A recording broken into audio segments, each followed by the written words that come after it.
Welcome back नाज़रीन। बात कर रहे हैं बिन एहसान बिल्डर्स एंड डेवलपर्स के इस हेड ऑफिस से, और मेरे साथ तीनों जो लोग मौजूद हैं ये पिलर्स हैं इस पूरे ग्रुप के। सर भाई, आपसे जो है वो स्टार्ट करूंगा मैं ब्रेक के बाद। एक बड़ा मसला है लोगों के लिए कि जब कोई बिल्डर कोई प्रोजेक्ट लॉन्च करता है तो सबसे पहले उसको इन्वेस्टमेंट चाहिए होती है। लोगों से इन्वेस्टमेंट कलेक्ट करते हैं और फिर उसके बाद प्रोजेक्ट का आगाज करते हैं, जिसमें एक कभी कभार ताखीर हो जाती है क्योंकि एनओसीज का बड़ा मसला आता है। आपका काम करने का तरीकेकार बड़ा डिफरेंट है आप लोगों का, वजह क्या है? बिलाल भाई, एक्चुअल है क्या कि आपने पास में सारा देखा होगा कि तकरीबन यूं समझ लीजिए कि अगर आप कराची को ही ले लीजिए तो सुपर हाईवे के ऊपर तकरीबन 40-45 प्रोजेक्ट्स। बिल्कुल ऐसा ही है। तो सबने देखा, हमारे एलओटीज आते हैं, जो हमारे पास क्लाइंट्स आते हैं, उनसे कहते हैं पहले आप जाके पूरा हाईवे विजिट करें। तो खुद आके कहते हैं हाँ वाकई कि आपके यहाँ डेवलपमेंट हो रही है। रहा आपका सवाल, देखें जो एलओटी अगर प्लॉट लेता है और उसके बाद एक तरह से देखो तो वो बाउंड हो गया। बिल्डर चाहे तो उसको ब्लैकमेल कर सकता है। 2 साल के बाद कहे जो कि हो रहा है नॉर्मली, 10 लाख दे दे, 12 लाख दे दे। आज से 6-8 साल पहले भी जिन्होंने प्लॉट्स खरीदे जो मिनिमम प्राइस में, आज इससे 4 टाइम्स मांगे जा रहे हैं कि डेवलपमेंट के पैसे दे। तो उस वक्त डेवलपमेंट के चार्जेस को वो फिक्स नहीं करते हैं, ना आइडिया देते हैं। वो कहते हैं हाँ जो भी डेवलपमेंट चार्जेस होंगे आपको बाद में देने होंगे, फिर उसकी मर्जी जो भी मांगे। लेकिन हमारा क्या तरीक़ेकार है, हम एलओटीज को बताते हैं, इन्वेस्टमेंट हम करते हैं। जैसे पहले भी जिक्र हुआ कि हम जो डेवलपमेंट करेंगे आज के रेट से करेंगे, इन्वेस्टमेंट हम करेंगे, एलओटीज से पैसे भी नहीं लेंगे ताकि उनका एतमाद बहाल हो। एक मिसाल है, जैसे बात हो रही थी कि ऐसा तबका, और देखा कराची के अंदर, पाकिस्तान के अंदर, कि बहुत से लोग ऐसे हैं जो ऐसे बड़े बड़े प्रोजेक्ट्स में जाते हैं, लैंडस्केप देखने जाते हैं, थीम पार्क देखने जाते हैं। तो उसकी जो है वो यही बात होती है कि वो जाके देखते हैं, वो देखने के बाद कहते हैं कि काश हमारी रिहाइश यहाँ हो, हम भी ऐसा प्रोजेक्ट खरीदें, ठीक है, हमें भी यहाँ रिहाइश मिले, लेकिन वो कर नहीं पाते। इसलिए हमने बिल्कुल मिनिमम प्राइस रखे स्टार्ट में कि वो हमारे पाकिस्तानी भाई कि जो अफोर्ड नहीं कर सकते हैं वो इसका हिस्सा। मतलब ऐसे तो मैं ये समझ लूं कि कॉस्ट टू कॉस्ट आप लोग काम कर रहे हैं। जी हाँ, बिल्कुल। हर शख्स चाहता है कि मैं भी इस जगह पर ऐसे इतने अच्छे प्रोजेक्ट में, ऐसे एनवायरनमेंट में मैं रहूं। ठीक है। अगर नहीं ले सकता क्योंकि उनकी कुव्वत खरीद से बाहर है, कि वो खरीद नहीं सकता, अफोर्ड नहीं कर सकता, हमने इतना मिनिमम प्राइस रखे हैं कि हमारे यहाँ लोग कहते थे कि भाई बच्चे अपना गुल्लक तोड़ें, अच्छा, और प्लॉट खरीदें। यहाँ तक के लोगों ने आवाज़ रखी, क्योंकि प्राइस आप देखेंगे 5 लाख से लेके 60 लाख तक रेट्स हैं 120 स्क्वायर यार्ड्स के। बिल्कुल ऐसा ही है। और मैं चैलेंज करता हूँ कि ये रेट आपको कहीं नहीं मिलेंगे। जो डेवलपमेंट कर चुके हैं या नहीं किया जिन्होंने, जिनके प्रोजेक्ट 6-6, 8-8 साल हो गए, उनके भी ये रेट्स नहीं होंगे। अच्छा। तो हमने वो रेट रखे हैं कि डिलीवर भी करें और लोग इससे फ़ायदा भी उठाएं। तो हमारी मैनेजमेंट ने यही फैसला किया था कि हम पहले प्री लॉन्चिंग करें। ठीक है। और वो अमाउंट जो हमारे पास आती है वो अमाउंट, जाहिर एक ह्यूज इन्वेस्टमेंट चाहिए, अगर डेवलपमेंट के चार्जेस और लैंड से तो कहीं गुना ज़्यादा है। वो इन्वेस्टमेंट, वो जो हम प्री लॉन्चिंग में, हम कोशिश करते हैं मैक्सिमम प्री लॉन्चिंग पे हम जाए और वो अमाउंट से हम डेवलप करें। यानी ठीक है, मुझे यहाँ बैठकर जो है वो ये फील आ रही है नाज़रीन कि मेरा अपना ख्वाब भी पूरा हो सकता है, मेरे भी कुछ ख्वाब हैं और जो आपके ख्वाब हैं वो भी इस प्रोग्राम के बाद पूरे हो सकते हैं। तो आपने इनके हेड ऑफिस ज़रूर विजिट करना है और इनके जो जो प्रोजेक्ट्स चलते दिखाई दे रहे हैं तो उसकी आप डिटेल भी हासिल कर सकते हैं। लेकिन एक बात है कि उस सोसाइटी के अंदर, उस प्रोजेक्ट के अंदर इंफ्रास्ट्रक्चर बड़ा ज़रूरी, एक इम्पॉर्टेंट हिस्सा है किसी भी प्रोजेक्ट का। रानिश साहब, प्रोजेक्ट की बात की जाए और अगर प्रोजेक्ट के अंदर मुख्तलिफ नौइयत के चीज़ों की बात की जाए, थीम पार्क्स हैं, हॉस्पिटल्स हैं, स्कूल्स हैं, मसाजिद हैं, तमाम चीज़ें, इवन अगर रोड्स की भी बात की जाए तो लोग चाहते हैं कि बड़ा खूबसूरत इंफ्रास्ट्रक्चर हो जहां पर हम अपनी रिहाइश कायम कर सकें। किन किन चीज़ों का ख्याल रखा गया इन प्रोजेक्ट्स के अंदर? बिलाल भाई, सबसे पहले सोसाइटी मैनेजमेंट ने एक कुर्बानी दी है जो बड़े से बड़े ग्रुप सुपर हाईवे क्या पाकिस्तान में नहीं दे सके। वो मैं आपकी नज़र से गुजारना चाह रहा हूँ। बिन एहसान ग्रीन सिटी फेज़ 1 में हमने बहुत सारा पोर्शन अपने गेट के बाहर छोड़ा है, जिसके अंदर बिन एहसान ग्रीन सिटी मैनेजमेंट ने ये फैसला किया कि हम इसके अंदर एक टॉयलेट ब्लॉक बनाएंगे। ठीक है। हम इसके अंदर एक कॉर्निवल शॉप बनाएंगे, टक शॉप बनाएंगे। हम इसके अंदर एक रेस्टोरेंट बनाएंगे। इसका क्या फ़ायदा होगा? इसका फ़ायदा ये होगा, आम तौर पे जब हम ट्रैवलिंग करते हैं, हमारी फैमिली सफ़र कर रही होती हैं, तो हाईवेज़ के ऊपर या तो चीज़ें हमें बहुत कॉस्टली मिलती हैं, ठीक है, या गैर प्यारी मिलती हैं। शहर की निस्बत आम तौर पे चीज़, पानी की बोतल ली आपको किसी कंपनी की ब्रांड नहीं मिलती, लोकल समटाइम्स इंसान मजबूर भी हो जाता है कि कोई और ऑप्शन नहीं होता। अच्छा, और चीज़ जो है ना वो 10 रुपए वाली 20 रुपए में देते हैं। सोसाइटी मैनेजमेंट ने सबसे पहले सोसाइटी से अलावा जो सुपर हाईवे M9 से लोग गुजरेंगे उनके लिए फैसिलिटी पैदा की है। हम M9 मोटरवे से राब्ते में हैं, हम वहाँ से एक इंटरचेंज ले रहे हैं। वहाँ से हर गुजरने वाले बंदे के लिए ई सहूलत कार्ड के ज़रिए जो है ना हम टॉयलेट ब्लॉक बनाएंगे।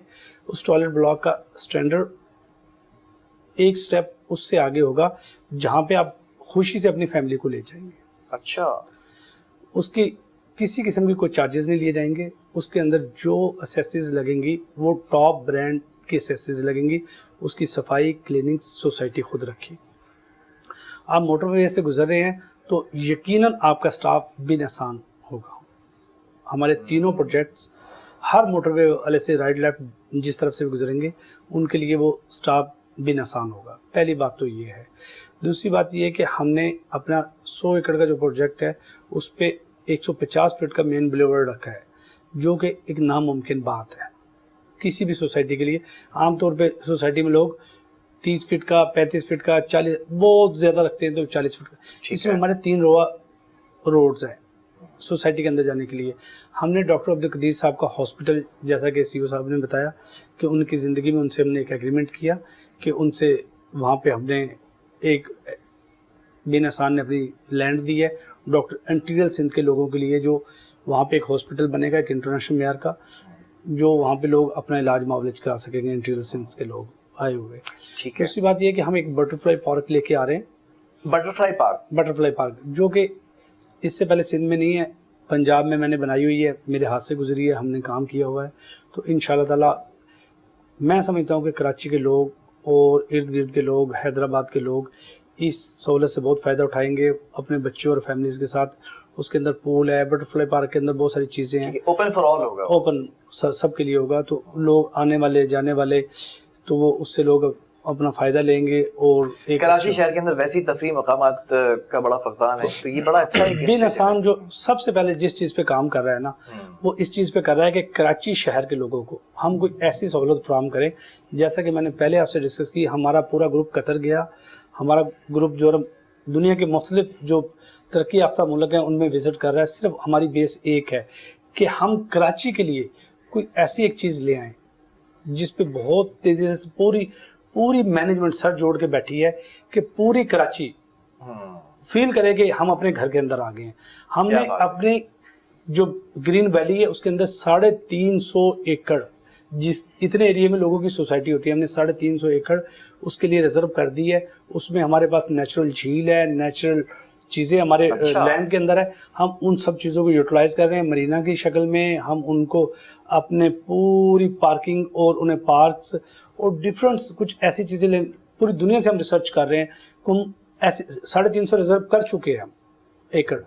हमने वो 350 एकड़ के अंदर हमने कराची के लिए एक वाटर पार्क, ये सारी छोटी छोटी चीज़ें इंक्लूड करके एक बड़ा मजमुआ इकट्ठा करना है कि एक ही छत के अंदर जाके लोग जो है ना अपनी फैमिली को वो तमाम, आपका दिल है वाटर पार्क में, मेरा है बटरफ्लाई में, किसी का साइकिलिंग में है, किसी का रेसिंग ट्रैक में है, हम ये तमाम चीज़ों को इकट्ठा कर रहे हैं 350 एकड़ के अंदर।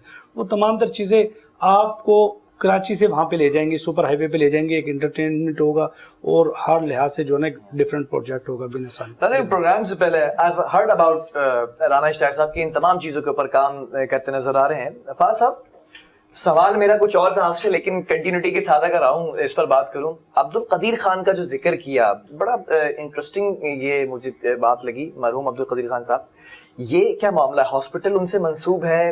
हॉस्पिटल के क्या जो है वो किस तरह से क्राइटेरिया, वो किस तरह से काम करेगा? वो देखें, जब हमने ये प्रोजेक्ट बनाया, इसकी डॉक्यूमेंटेशन की, तो एक ख्वाहिश होती है कि कोई एक बड़ा नाम आपके साथ जुड़े। ठीक है। तो हमारे पास एक प्रोग्राम आया कि डॉक्टर साहब एक हॉस्पिटल बनाना चाह रहे हैं, कोई अच्छा। सुपर हाईवे हैदराबाद और कराची के कोई दरमियान में। तो सबसे पहले हम वहाँ डॉक्टर साहब के पास गए, उनसे टाइम लिया और उनको हमने अपनी प्रॉपर डॉक्यूमेंटेशन के साथ एक अप्रूवल दी कि आप आएँ और हमारी इस हाउसिंग स्कीम में एक हॉस्पिटल का प्लॉट हम आपको डोनेट कर। अल्हम्दुलिल्लाह उन्होंने तमाम चीज़ों की वेरिफिकेशन करने के बाद वो खुद कराची आए और उन्होंने वो आके हॉस्पिटल का प्लॉट हमसे रिसीव किया। बस ये चीज़ हुई कि कोरोना आने की वजह से वो बुनियाद नहीं रख सके। 1.5 साल का अरसा कोरोना ने डिस्टर्ब कर, तकरीबन 2 साल, और जब उसकी इनॉग्रेशन की बारी आई तो उनकी डेथ हो गई। लेकिन उस एम को, उस अज़म को लेके बिन एहसान चला, उनकी मैनेजमेंट से राब्ते किया और अनकरीब हम इंशाअल्लाह ताला के अपना मेन गेट और रोड का इंफ्रास्ट्रक्चर बनाने के बाद पहला प्रोग्राम हमारा डॉक्टर साहब के हॉस्पिटल की बुनियाद है। Very good. और डॉक्टर साहब की अगर बात की जाए तो मुल्क का बहुत बड़ा नाम है, जिन्होंने मुल्क को उस कुव्वत से जो है वो मिलाया है, करीब किया है कि आज दुनिया भर में सर उठाकर हमारी ये कौम जो है वो आंखों में आंखें डालकर जो है वो जी रही है। फाज साहब, अगर बात की जाए एनओसीज की, जो कि एक बिल्डर के लिए, डेवलपर के लिए एक बहुत बड़ा मसला तस्वुर किया जाता है कि एनओसी हासिल करना इटसेल्फ बहुत मुश्किल है, जबकि तमाम डिपार्टमेंट्स खुले हुए हैं। आप जाएं अपने डॉक्यूमेंट्स को लेकर, तमाम चीज़ों को तो आसानी से मिल सकती है, लेकिन बड़े चक्कर काटने पड़ते हैं, बड़ा टाइम सर्व करना पड़ता है। आपके तमाम प्रोजेक्ट्स के हवाले से ये जानना चाहूँगा कि तमाम एनओसीज पहले तो क्या मुकम्मल हैं, और अगर मुकम्मल हैं तो किन परेशानियों का सामना करना पड़ा उसके बाद जाके हासिल की?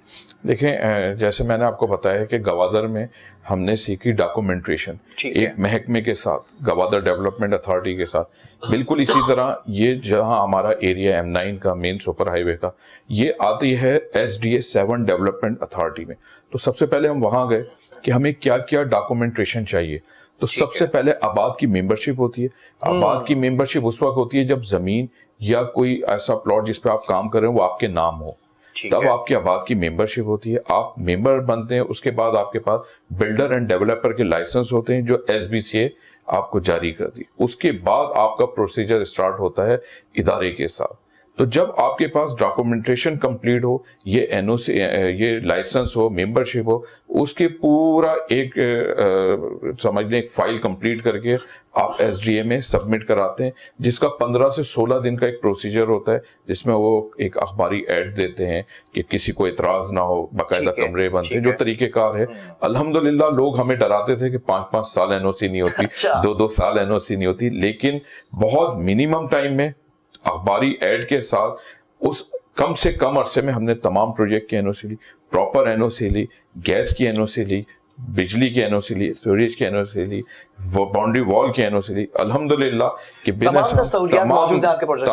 तमाम सहूलियात के साथ जब हम जमीन ले रहे होते थे तो जो मकामी लोग होते थे या जो जमीनें हमें दिखाते थे तो कहते थे बिन एहसान वालों के नखरे बहुत हैं, क्योंकि हमारी कोशिश ये होती थी कि हमें पानी भी उधर मिले, बिजली भी उधर मिले, गैस भी मिले। फैसिलिटेट करना चाह रहे हैं, हमें देखिए डिलीवर करना है ना, लोगों को प्लॉट डिलीवर करना है। बात की परेशानी से बेहतर है कि हम पहले थोड़ा सा जरा देख लें, भाग दौड़ कर ली जाए, थोड़ी सी 2 पैसों की ज्यादा चीज महंगी ले लें, लेकिन प्रॉपर चीज ले लें कि हमारे आने वाले जो लोग हैं, जो हमारे इन्वेस्टर हैं, जो हमारे अलॉटीज हैं, उनको प्रॉब्लम ना हो। ठीक है, बात कंटिन्यू यहाँ पर रखी जाएगी और ब्रेक की मुझे कॉल दी जा रही है। कमर्शियल ब्रेक्स भी इंतहाई जरूरी होते हैं। ब्रेक के बाद जब वापस आएंगे तो आपसे मुंसलिक एक बड़ा इंपॉर्टेंट क्वेश्चन है जो आप अभी सोच रहे होंगे कि हम किसी प्रोजेक्ट के अंदर जाते हैं और उसकी डिटेल्स मांगते हैं तो हमें किन किन चीज़ों का ख्याल रखना चाहिए, कौन कौन सी ऐसी चीज़ें हैं जो आप पूछ सकते हैं किसी भी प्रोजेक्ट के हवाले से कि आया ये प्रोजेक्ट आगे जाकर कहीं हमारे साथ धोखा तो नहीं हो रहा, कोई 2 नंबर प्रोजेक्ट तो नहीं है। वो तमाम चीज़ें आपको बताएंगे, आपने जाना कहीं नहीं है। ब्रेक के बाद जब वापस आएंगे तो कंटिन्यू करेंगे।